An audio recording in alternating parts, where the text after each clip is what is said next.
Andy Penkow, chatting about his new album coming up, new single, his time here in Canada. Let's cheers. Alexis, Yeah, can we have cheers. any cheers? What are you drinking today? Well, thanks. First of all, thanks so much for having me. I'm so grateful to be here. I'm actually in the studio. We're doing a writing session. So it's coffee for me today to keep me awake, to get me through the writing session. It's 6 o'clock for everybody who's wondering why he's having coffee and I'm having something a little more adult. Yeah, yeah. I might have the adult version when I get home. Alrighty. And I'm having the brambleberry. It's a pretty popular flavor here from Shiny, and they've got some new flavors coming out as always. So keep an eye out for them and get the party started. Cheers. Sounds great. I'm going to try some. Cheers.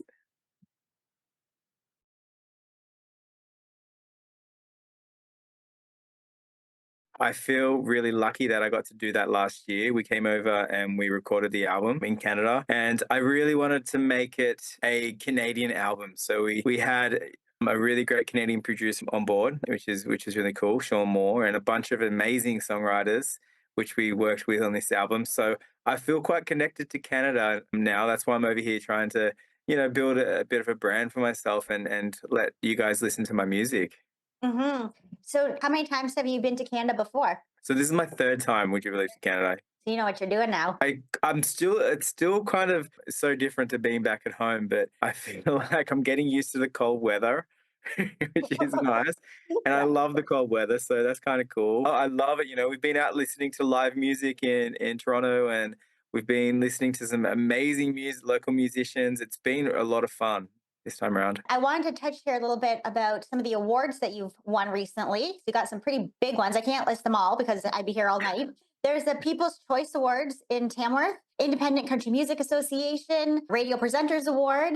You're also deemed the most successful Australian male country artist of 2022 and 2023 by the Australian Radio Top 40 Airplay charts. Correct. Yes. So we've got some big titles here, and this Yeah. album that you're working on is going to be great. Your sound, for those that haven't heard you, is described as country, Americana, alternate, and contemporary. So you do have your own little thing here, which is great because it's what's going to make you stand out even more.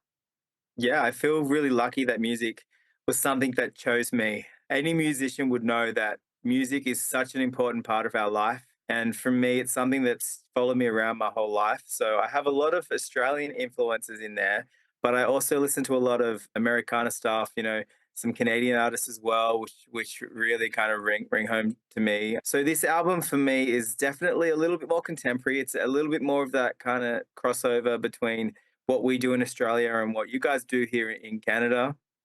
In Australia, I'm kind of got a name for myself as a bit of a storyteller, which is great. I've written a bunch of songs about Australia. I was nominated for a Golden Guitar Award, which is like basically being nominated for a Grammy or a CM for a bush ballad that I wrote about Australian farmers and stuff with a bunch of amazing co-writers. So I feel like I'm crossing the boundaries between writing contemporary and traditional stuff. Did you say bush ballad? Yeah, yeah.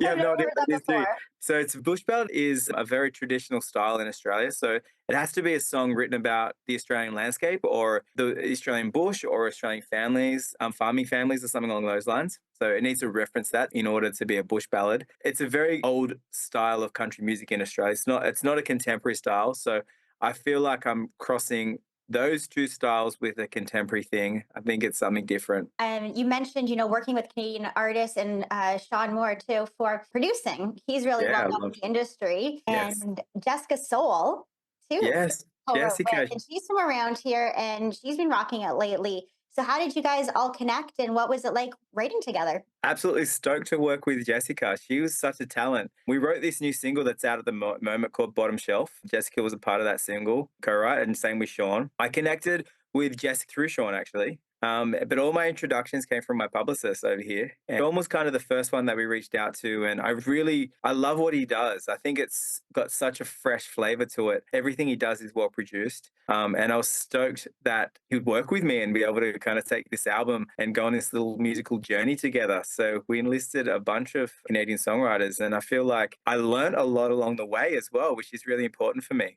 How so? How is it any different? I love being in the room with a musician that will come in with a fresh idea, something that you'd never thought of before.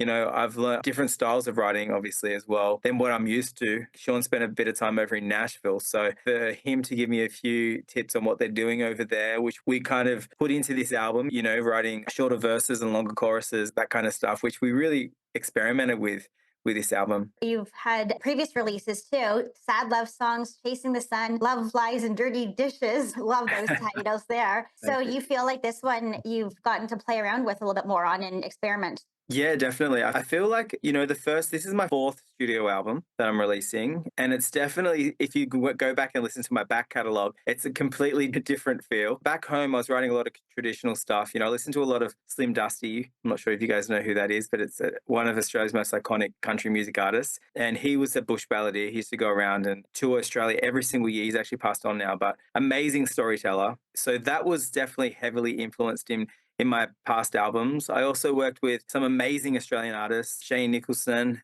who is a well-renowned producer in Australia, Rob Motby. I also work with Australia's most recorded songwriter. His name's Alan Caswell. He's written over 1,000 songs.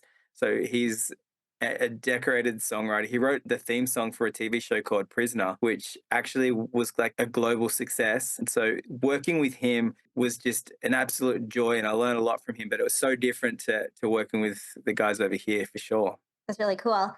So with Bottoms Up, you filmed a music video, and for those that haven't seen it, you're driving through Toronto. You see the high rises, the CN Tower. You go for a little stroll through Kensington Market. Yes. How did that idea come about for that song? Yeah, we worked with 2000 Studio to produce this song, the music video, and my management team, MRVP Studios.